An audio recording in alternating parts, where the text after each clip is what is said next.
Hello, friend. तीन बहनों की लालची भाभी।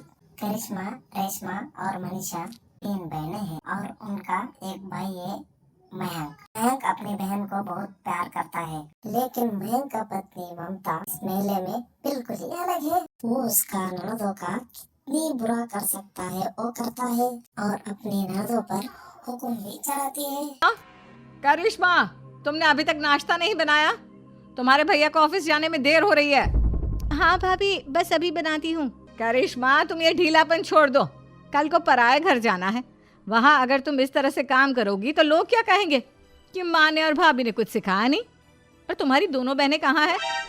अब रेशमा मार्केट गई है और मनीषा सो रही है। क्या? सुबह के 8 बज रहे हैं और ये महारानी अभी भी सो रही है? सविता आपका सास दुर्गा देवी के पास जाता है।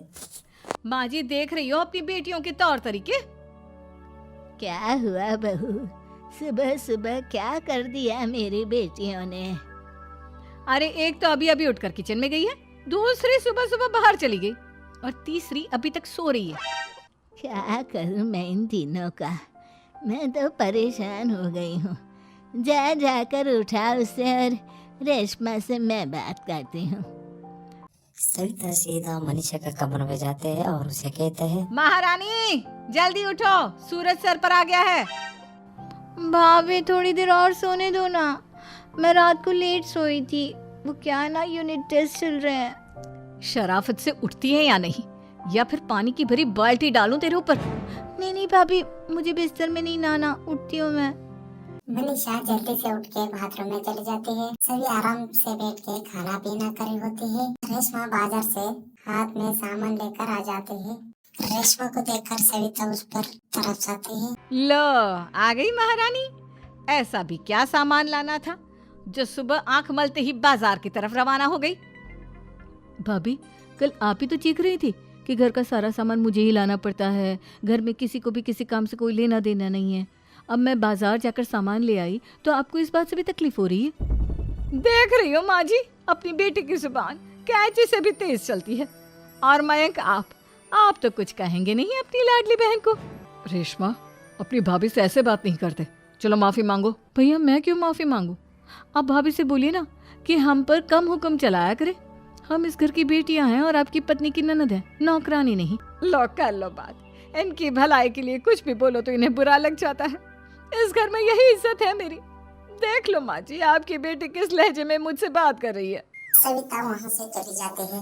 मयंक को बहुत गुस्सा आता है, वो भी वहाँ से चला जाता है। फिर करिश्मा रेशमा को समझाती है। रेशमा, तुम्हें भाभी से माफी मांग लेनी चाहिए थी ना। लेकिन दीदी, मैंने कुछ किया ही नहीं, तो मैं माफी क्यों मांगू? हाँ का रेशमा दीदी, रेशमा दीदी जैसे ही घर में आई भाभी ही उन पर चिल्ला रही थी। हाँ, मैं मानती हूँ कि गलती भाभी की थी। मैं तो इसलिए बोल रही हूँ कि भाभी ने माँ को तो पूरी तरह अपने वश में कर लिया है। वो हमारी बात सुनती ही नहीं। मयंक भैया हमारे लिए हमेशा खड़े रहते हैं, इसलिए उनकी बात का मान तो तुम्हें रखना चाहिए था ना। कोई फायदा नहीं दीदी, कुछ दिनों की बात और है, भाभी उन्हें भी हमारे खिलाफ भड़का देंगी।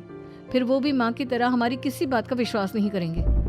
इसी तरफ सविता अपने तीनों ननदों को किसी न किसी बात पर परेशान करता रहती थी। एक दिन मयंक अपने तीनों बहनों के लिए गिफ्ट लाया। करिश्मा, ये तुम्हारे लिए हार का सेट। रेशमा, तुम्हारे लिए सुंदर सी ड्रेस। और मनीषा, तुम्हें किताबें पसंद है ना, तुम्हारे लिए किताबें लाया हूँ। थैंक यू भैया। थैंक यू भैया। थैंक यू भैया। करिश्मा, तुम्हारा नेकलेस कितना सुंदर है। ये भैया कहाँ से ले आए होंगे? मैंने भैया को 3 दिन पहले फोन पर ये डिजाइन दिखाया था और आज भैया ये ले आए। सविता तो अपनी ननदों का गिफ्ट देकर जल गई और करिश्मा के नेकलेस उसे भी बहुत पसंद आया था। अपनी बहनों के लिए कितना अच्छा नेकलेस लेकर आए हैं। मुझे कभी कोई गिफ्ट नहीं दिया। मैं आज ही ये हार चुरा लूंगी।